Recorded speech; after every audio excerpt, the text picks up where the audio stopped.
Imagine you're working with a large team, or maybe you've created a complex base with a ton of tables, views, and fields.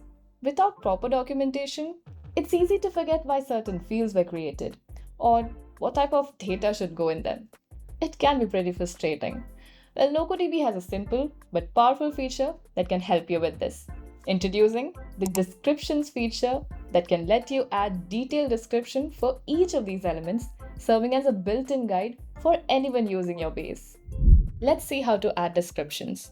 First, let's check out table description. You can do this either while creating a new table by using the add description option or later on.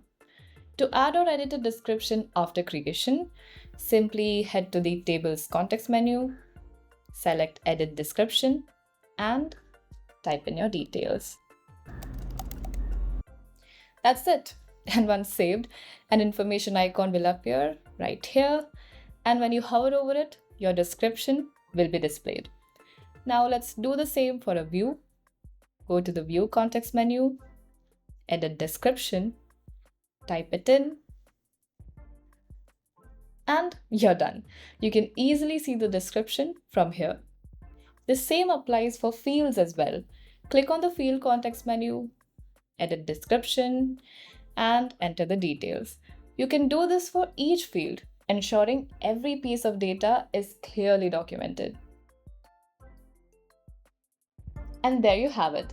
By adding descriptions to your tables, views, and fields, you're making sure that your base stays organized and accessible even as it grows. It's a small habit that can save you a ton of time and confusion in the future. If you found this video helpful, please make sure to hit that like button and subscribe to stay updated. Thanks for watching and see you in the next one.